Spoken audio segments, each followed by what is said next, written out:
Hello again, folks. Now, there's something extraordinary happening in Europe at the moment, and I'm not talking about the war in Ukraine. This is happening because of the war in the Ukraine, and it is blatant discrimination against the ordinary Russian civilian, Russian national.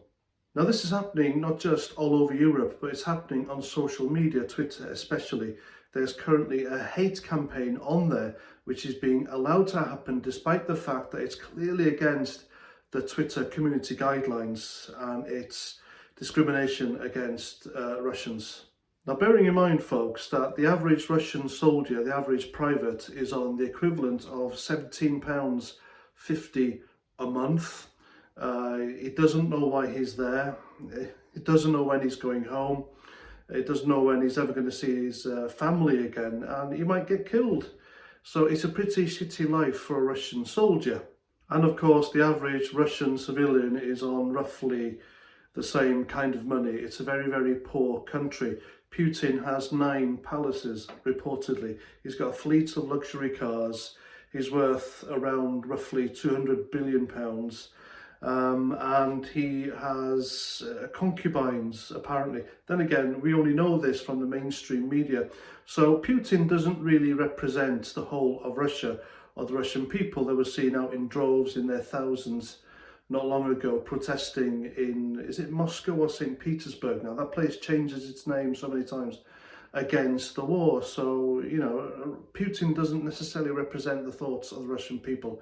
And it's clear from what I've seen that they don't want this war, but they're being discriminated against, and it's a horrible thing to see. They're being refused service in restaurants because of the sanctions against Russia. Ordinary Russians just can't go about their lives. The interest rates there have gone up to 20%. It'll get higher. And also they can't get access to the internet, streaming services. So life is pretty miserable to the Russians simply because of what Putin has done and the fact that Western governments and social media are discriminating against the Russian people. And this will continue because somebody somewhere wants a bad guy and they want people to blame.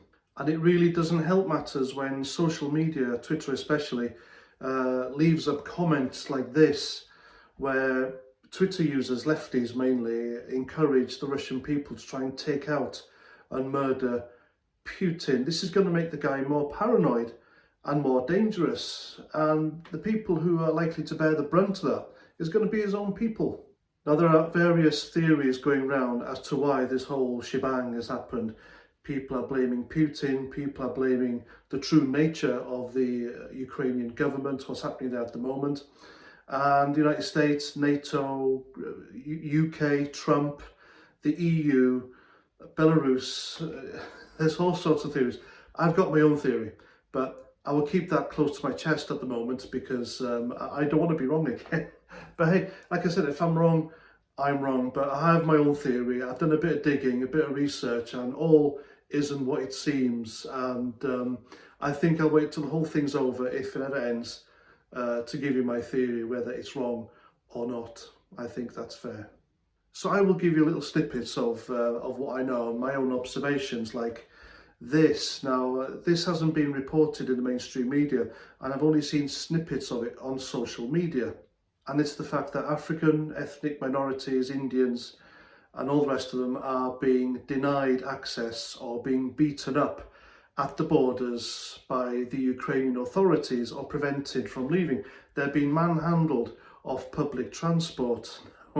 Where the hell is Black Lives Matter and the rest of the lefties on social media, and why aren't they saying anything about this? It just puts everything into a bigger perspective and it makes you question things a bit more, don't you think? But as we know with the lefties, the Russians are the ultimate bad guys because of the alleged Russian collusion with Trump and Brexit and whatnot. Of course, I don't believe any of that. There was that special report that completely debunked the whole thing. And of course, you got lefty journalist or activist Carol Cadwalladr in court at the moment being sued by a guy because she falsely accused him of taking money from the Russians.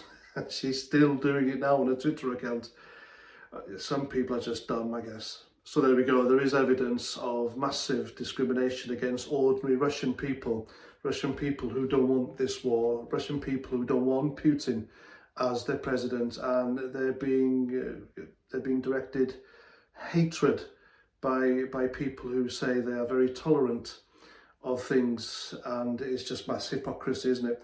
So keep an eye on it. It'd be hard not to, because it's all over the news, isn't it? But it's an interesting situation, and I'll continue to talk about it and tell you what I think. But there we go. And it's also worth noting, I think, that these are the same people, these lefties on social media, when there's yet another Islamic terrorist attack, that we shouldn't be targeting all Muslims. It's not every Muslim's fault, not real Islamists, etc. And now they're literally demonising a whole demographic, the Russian people, for the actions of one man. Interesting, isn't it? Mass hypocrisy. There we go. That's social media. That's the lefties for you. And that's what I think. So let me know what you think in the comments. And until the next video, comment, share, subscribe, and Roger Trout.